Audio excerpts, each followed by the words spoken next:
ngwa lekwanu ka onye kachasị ime okenye n'obodo Ogbeke na Ukuruta ji ekpube Igwe Okechukwu nọ na obodo Egbune okpu dịka eze ndị Ogbeke na Ukuruta. Lekwanu ka esi ekpube Igwe na-ezoro ha nke abụọ okpu n'ụbọchị a. Ngwa kirenu ya.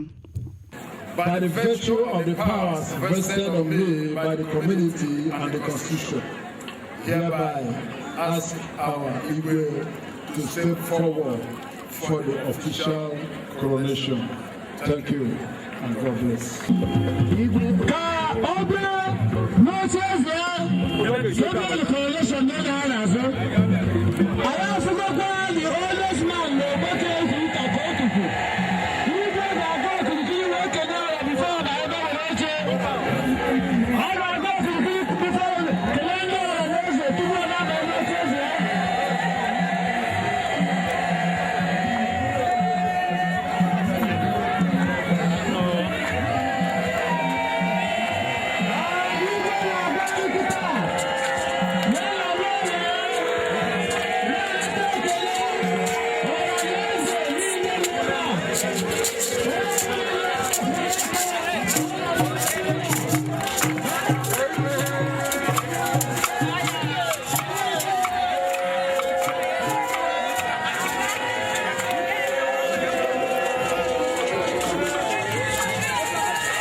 Let's move on.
Can I pass that to give the microphone to the oldest man? Come. Ogbeke no Ukuruta.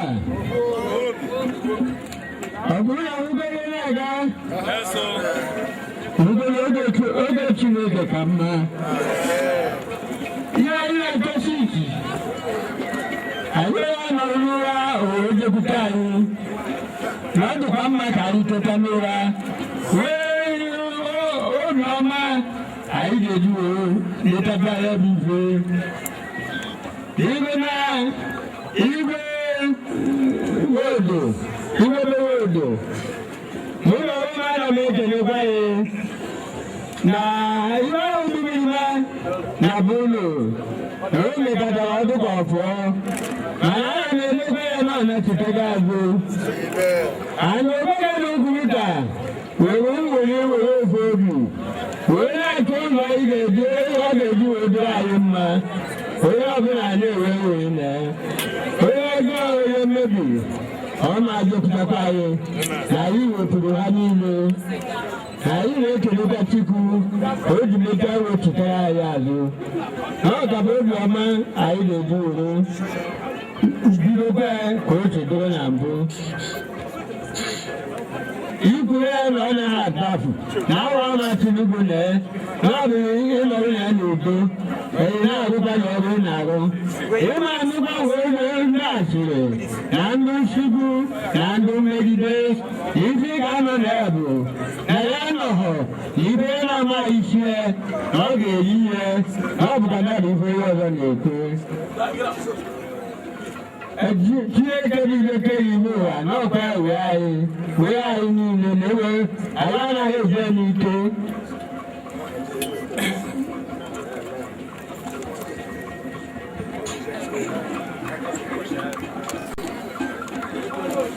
anyị eburezi igwe okwu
The princess. Okay, but one of that, what was it?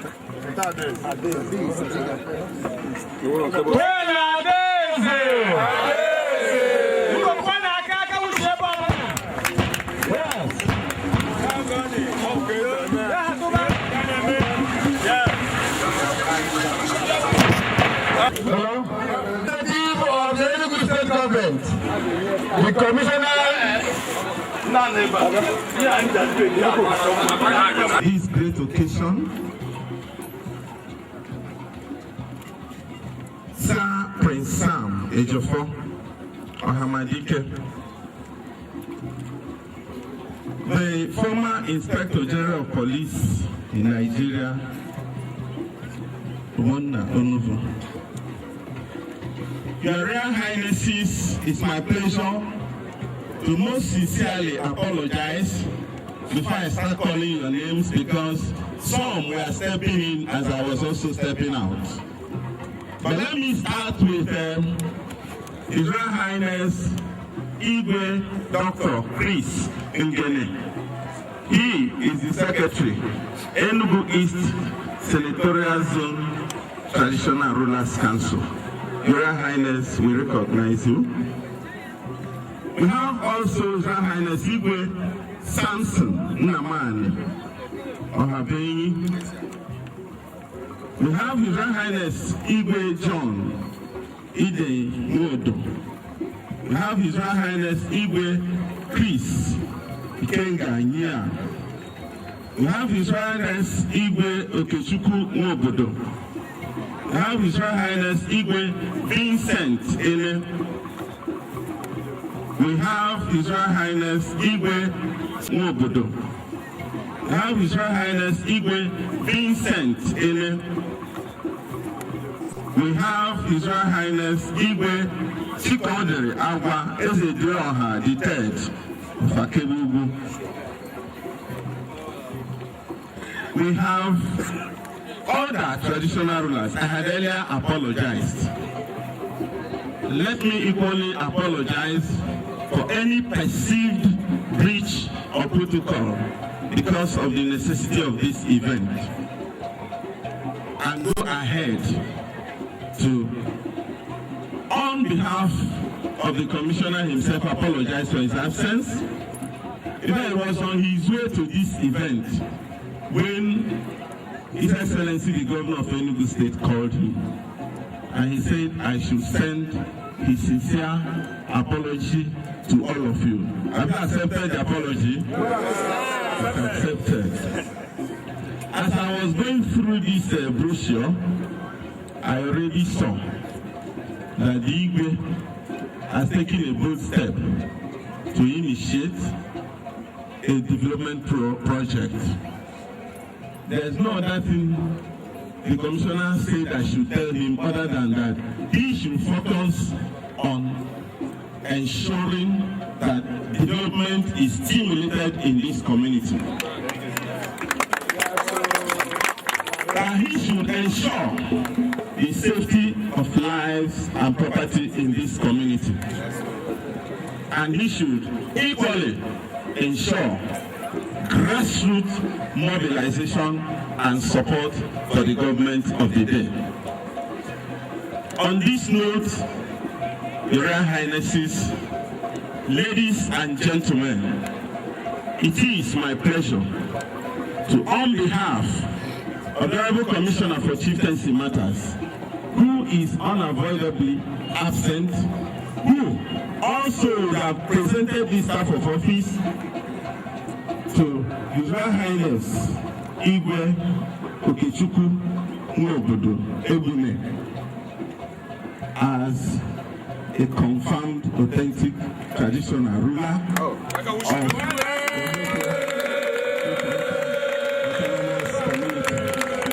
I do so on behalf of the Commissioner to the glory of God Almighty. Your Royal Highness.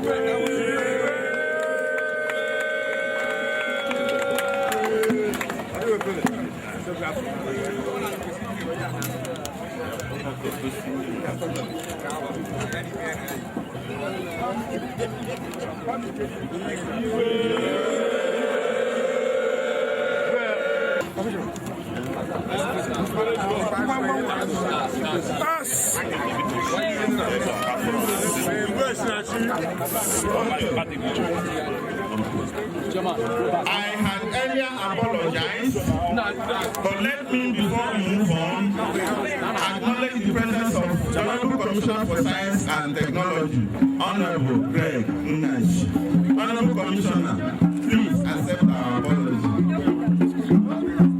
This photograph is for the Commissioner and Igwe alone. The Commissioner and Igwe alone, please. For record purposes, Igwe long.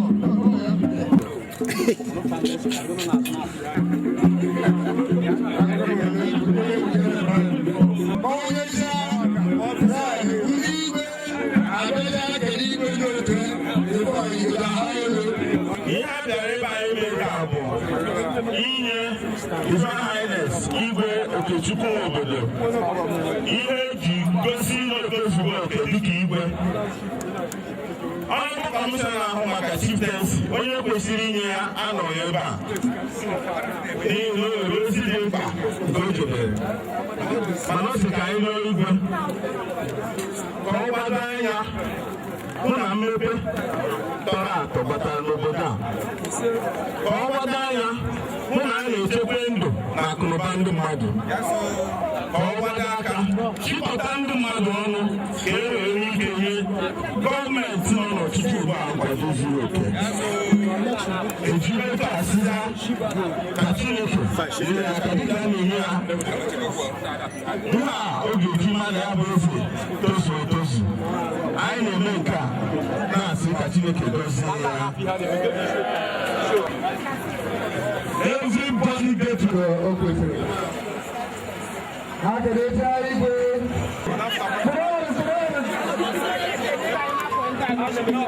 Igwe.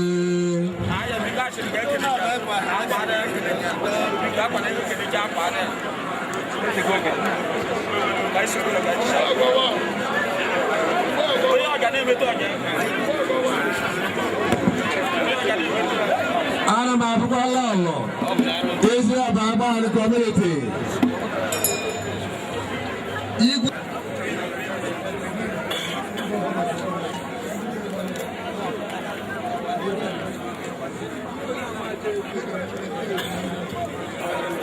Monte